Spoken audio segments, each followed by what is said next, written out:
In a world cluttered with information, where truth is power, Lawin Weekly News stands apart. We delve deeper, uncover facts, and bring stories to light.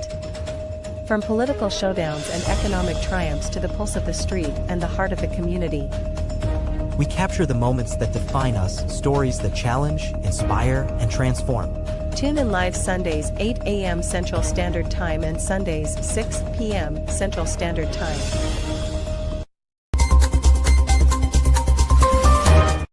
These are Lawin headlines for this week. Texas imposes new ID rules for vehicle registration renewal. Ex-Pi Kappa Phi pledge sues University of Houston over hazing. New X tool reveals where top accounts really come from. Marcos urges LGUs to uphold transparency, fight corruption. Unified Safe EP Houston celebrates 5th anniversary with Thanksgiving potluck. Philippine Calayan Houston holds General Assembly, elects new board members.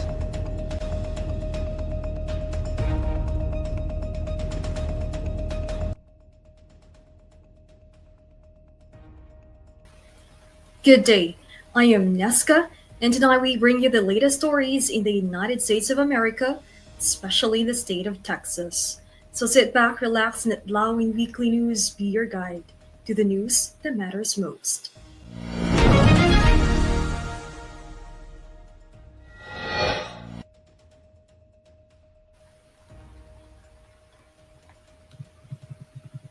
The Texas Department of Motor Vehicles has rolled out new photo ID requirements for all vehicle registrations and renewals. The policy took effect immediately and may impact residents who do not have approved identification.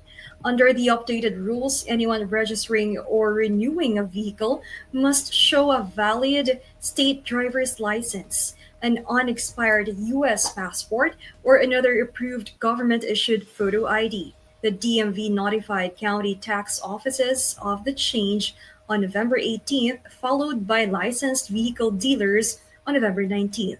A DMV spokesperson said the requirement is designed to ensure the authenticity of identification documents used in the state's registration process. Accepted IDs include Texas driver's licenses, Texas license to carry cards, U.S. passports, and identification issued by the U.S. military, the Department of Homeland Security, U.S. Citizenship and Immigration Services, and the Department of State. State Representative Brian Harrison of Midlothian said the new rules could prevent undocumented residents from registering vehicles. Harrison has repeatedly pressed state officials to tighten registration policies, arguing the undocumented drivers contribute to higher insurance premiums and safety concerns. Texas is home to an estimated 1.7 million undocumented immigrants.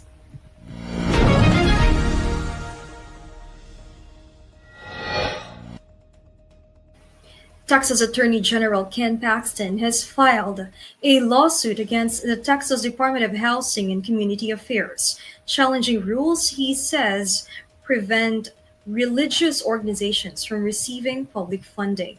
The lawsuit targets regulations that bar faith-based groups from accessing state and federal funds for homeless and housing programs unless they remove religious activities from those services. Paxton argued that the restrictions violate constitutional protections for religious liberty. Paxton said state agencies should not require Christians or other religious organizations to suppress or alter their beliefs in order to serve their communities. He emphasized that, in his view, protecting religious freedom is a constitutional obligation in Texas and nationwide.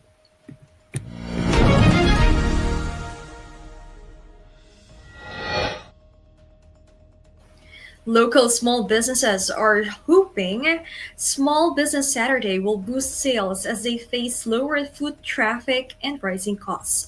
At the Hive Pop-Up Collective, owners say they cannot compete with big retail discounts and have seen fewer customers compared to past years. Le Taste French Boutique reports similar challenges, noting that small shops lack the financial cushion larger retailers rely on. Owners say tariffs and supplier uncertainty have added pressure though many continue to absorb extra costs to keep their stores running. Despite the challenges, shop owners remain hopeful and are encouraging residents to support local businesses throughout the holiday season.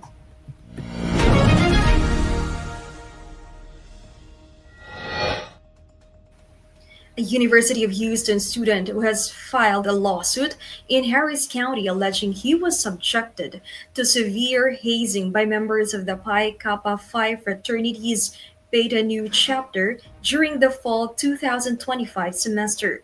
The student set to begin classes in spring 2026 claims pledges were forced into late night rides, strenuous physical tasks in cold weather, and required to carry a pledge fanny pack with prohibited items. According to the lawsuit, the student collapsed multiple times during punishments and was hospitalized on November 6th with elevated creatine levels, a condition consistent with rhabdomyolysis and acute kidney failure. The suit names 13 defendants, including the university, the fraternity's national organization, the local chapter, and several members. The University of Houston and Pi Kappa Phi's national office both said they do not comment on pending litigation. The fraternity previously closed the Beta Nu chapter after its own investigation into hazing violations. In a world filled with fleeting moments, there's beauty waiting to be captured. My name is Christian, and I specialize in immortalizing your most precious memories, from elegant weddings to vibrant events and timeless portraits. I am here to make every moment unforgettable. Let me tell your story through the lens. Contact me today and let's create magic together.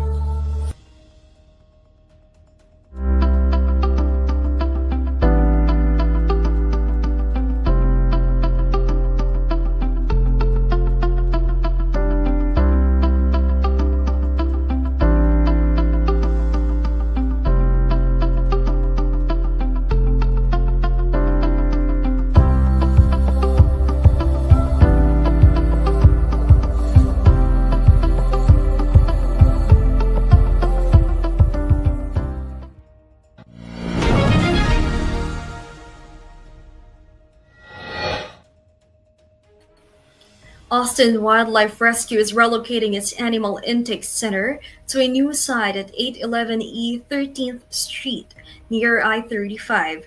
The nonprofit says the new facility will open December 1st with daily hours remaining 9 a.m. to 4 p.m.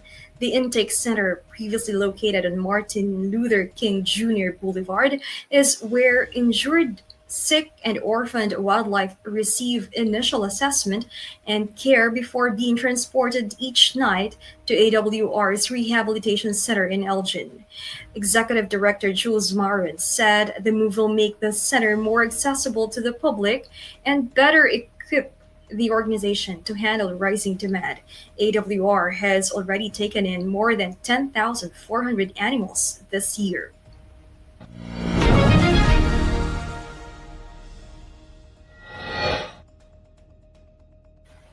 An underground natural gas leak in Dallas's West End Tuesday morning forced road closures and the evacuation of about 300 people.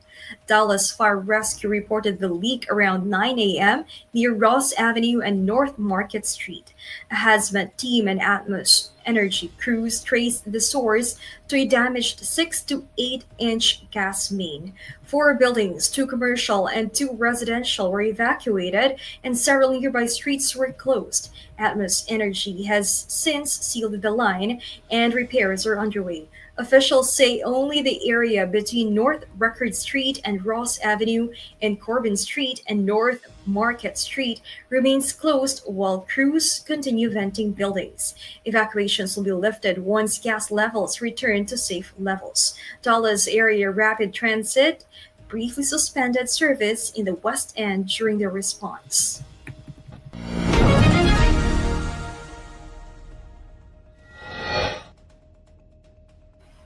Three gorillas have arrived at the San Antonio Zoo ahead of the December opening of its new Congo Falls exhibit, marking the first time the zoo has hosted gorillas in 35 years.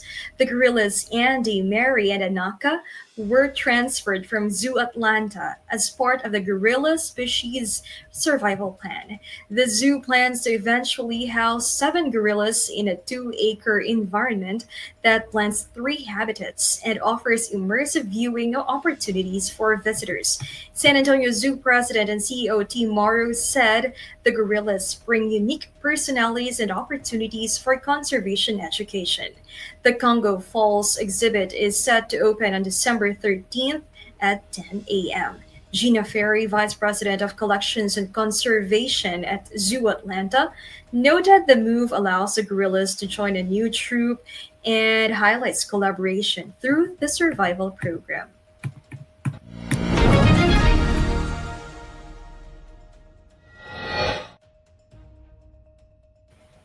Elon Musk's platform X has introduced a new feature showing the geographical locations of user accounts, prompting mixed reactions. The map display links accounts to specific locations, giving users more context when interacting online. Users quickly shared examples of accounts appearing in countries different from what followers expected, sparking questions about how location influences audience perception. Some accounts that portray themselves as local were shown to be based elsewhere, prompting discussions about authenticity and transparency. The update is part of a series of changes aimed at distinguishing X from competitors. Observers say clearer location data could affect user engagement and how audiences evaluate content, while brands see potential benefits for targeted advertising and audience analysis. At the same time, some users express concerns over privacy and accuracy, questioning how X determines locations and whether opting out is possible. The company has not indicated whether adjustments will be made, but is expected to monitor feedback as a rollout continues. Join us for a captivating new series where Lawin sits down with the trailblazers of the music and entertainment world. Discover the stories behind the faces and voices that shape our culture and community. We will bring you exclusive interviews with industry legends and rising stars. Behind the scenes insights and get a peek into the creative processes and personal journeys. Artists and performers and their upcoming shows and events. Stay tuned for more updates and sneak peeks. Follow us on social media and subscribe to our channel. Filing taxes, dealing with tax debt, or facing IRS actions is stressful, but you don't have to go it alone. Call 832-674-0829 or visit www.taxresolutionesq.com.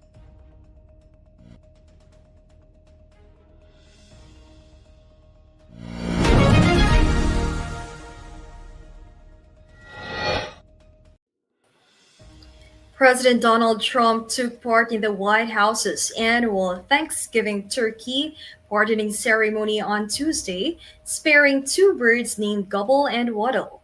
The event was held in the Rose Garden, where the president introduced the turkeys and noted the upcoming holiday, calling them two very lucky birds. Gobble and Waddle were raised in Virginia and brought to Washington for the ceremony, continuing a long-standing presidential tradition. The turkey pardon became a formal White House event in the mid-20th century, evolving from earlier practices of occasionally sparing turkeys during Thanksgiving. Following the ceremony, the birds will return to a farm in Virginia, where they will live after their Rose Garden appearance.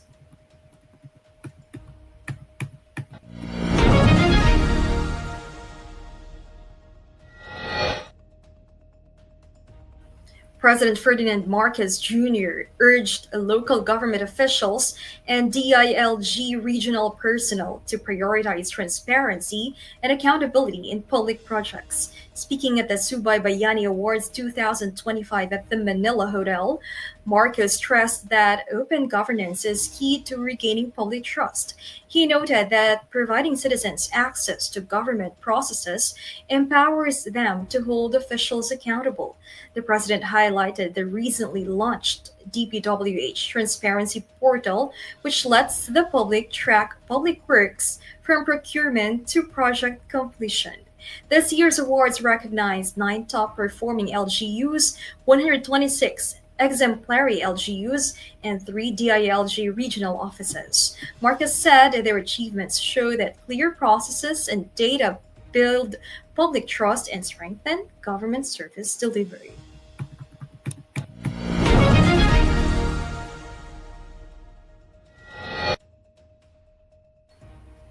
Ukraine and Russia reportedly close to reaching a agreement to end the conflict that began with Russia's 2022 invasion, with only minor details remaining, according to a Ukrainian official. Recent talks have focused on territory, military withdrawals, and humanitarian provisions, and negotiators say progress has increased the chances of a ceasefire. Officials from the Trump administration have participated in supporting the negotiations. Ukrainian President Volodymyr Zelensky may travel to Washington, D.C. to discuss the emerging agreement, with U.S. involvement playing a key role in the diplomatic process. The war has caused widespread casualties and displacement since 2022, and governments around the world continue to monitor talks as both sides work to finalize the deal.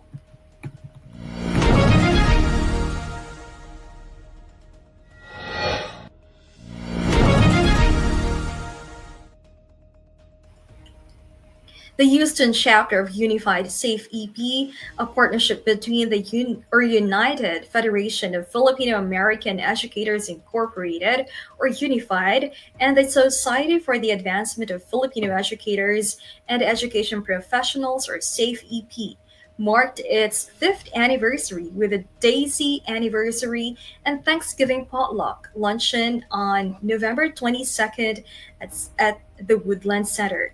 The event brought together Filipino educators for food, talent show, and reflection celebrating resilience and community pride. New members were welcomed, and connections among educators across Texas were strengthened. Lawyer Eileen Ligatizan praised the chapter's new officers, encouraging them to lead with confidence, compassion, and style, both in the classroom and the wider community.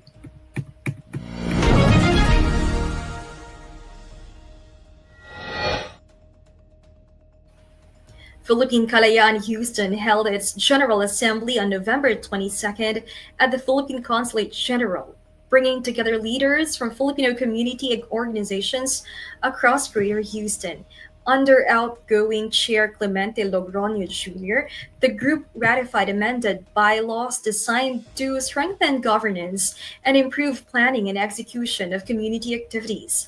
The Assembly also elected 6 board members to serve as the PKH Executive Committee for a 2-year term.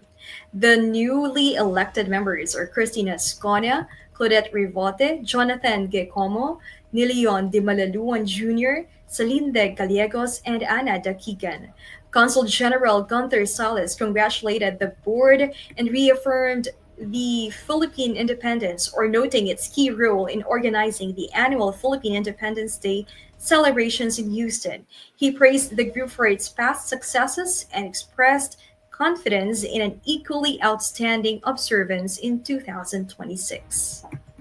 For divorce and family law in Texas, Liggett Dizon Law Firm PC will guide you every step of the way. From initial consultation to detailed review of your case and strategic planning, We'll sit with you during negotiations or mediations, and represent you in court. whether it is a family law, estate planning, or immigration, we will be there to guide through the final steps. So, leave your legal matters behind you and embrace your future. You can contact Liggett Dizon Law Firm PC at 346-5454-346 or visit DizonLawFirm.com.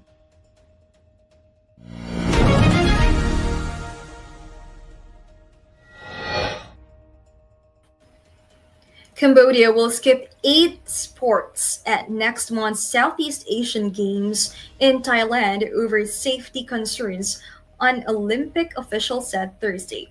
The National Olympic Committee of Cambodia informed organizers that events including football, petanque, Wrestling, judo, and karate will be affected. Secretary General Vath Chamrion said the move is meant to protect athletes and help officials manage the team. Cambodia's delegation will be reduced from 333 to 150 athletes competing in 13 sports instead of the full schedule. The decision comes amid ongoing tensions along the Thailand Cambodia border, where intermittent clashes since earlier this year have killed more than 40 people. The dispute, dating back to maps drawn during French colonial rule, involves competing claims over several border temples, though a truce has largely halted fighting.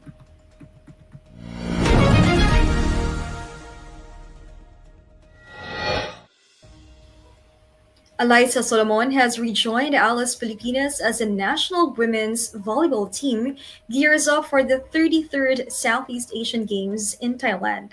The opposite spiker returned to Manila from Japan to participate in team practices, even while playing for Osaka Marvelous in the SV League.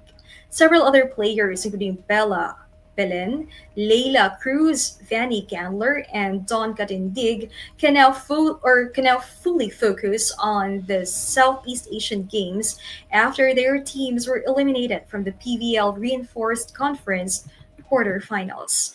Coach George Sousa de Britos expressed optimism about ending the Philippines' 20-year medal drought, noting the players' motivation from past matches against Vietnam, Thailand, and Indonesia. Other team members include Gia de Guzman, Ia Laure, Madi Madayag, and UAAP standouts Angel Canino, Shaina Nitura, and Ami Provido. Alas Pilipinas will compete in Pool A facing Thailand on December 11 and Singapore the following day at Walmart Indoor Stadium in Bangkok.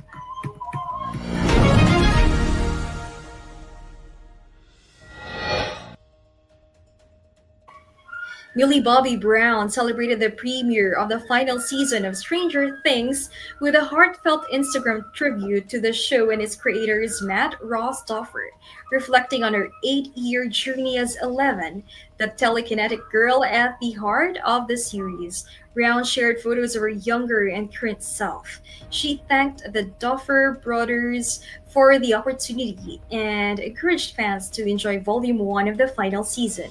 Since its 2016 debut, the show has followed a group of kids in Hawkins, Indiana, confronting threats from the Upside Down, propelling Brown and her co-stars to international fame.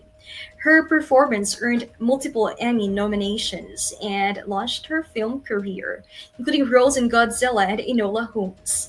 At the Los Angeles premiere, Brown and co-star David Harbour appeared together, easing rumors of on-set tension. Off-screen, Brown and her husband Jake Wongyovi welcomed their first child via adoption in August.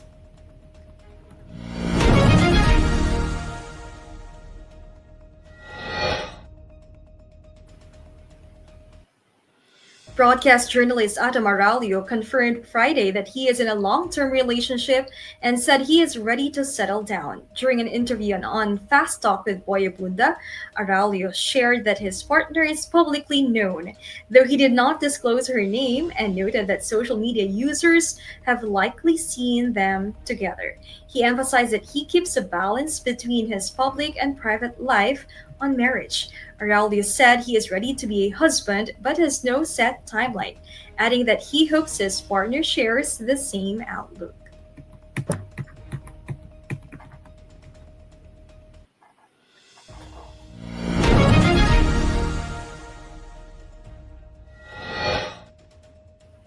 As we brace ourselves for the upcoming weather changes, let's dive into what you can expect day by day. Whether you're planning outdoor activities or just preparing for the week, we've got you covered with the most accurate forecast. Stay tuned with us as we take a closer look at the weather patterns that will impact our region. Remember, here at Lawin Weekly News, we bring you the clearest skies to the stormiest forecasts. Here is your Lawin Weekly News weather forecast in Houston, Texas. On November 30th, Sunday, the high is around 70 degrees Fahrenheit with a low near 55 degrees Fahrenheit. Expect mostly cloudy skies, with a small chance of light rain. On December 1st, Monday, the temperature peaks near 72 degrees Fahrenheit and dips to 53 degrees Fahrenheit at night. Mostly sunny, with a crisp, mild feel in the air. On December 2nd, Tuesday, the high will be about 73 degrees Fahrenheit and the low around 52 degrees Fahrenheit. Partly sunny and cool, pleasant for outdoor plans. On December 3rd, Wednesday, expect a high near 71 degrees Fahrenheit and a low close to 50 degrees Fahrenheit. Skies mostly clear and calm.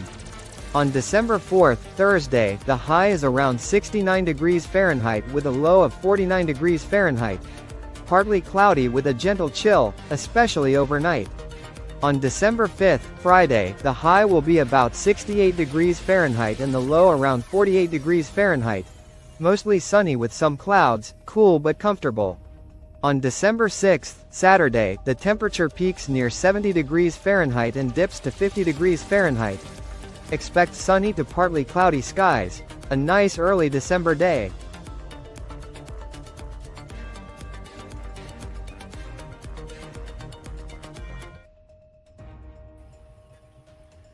So those were the latest stories in Texas this week. I am Nesca Santina from Lawin Media Network.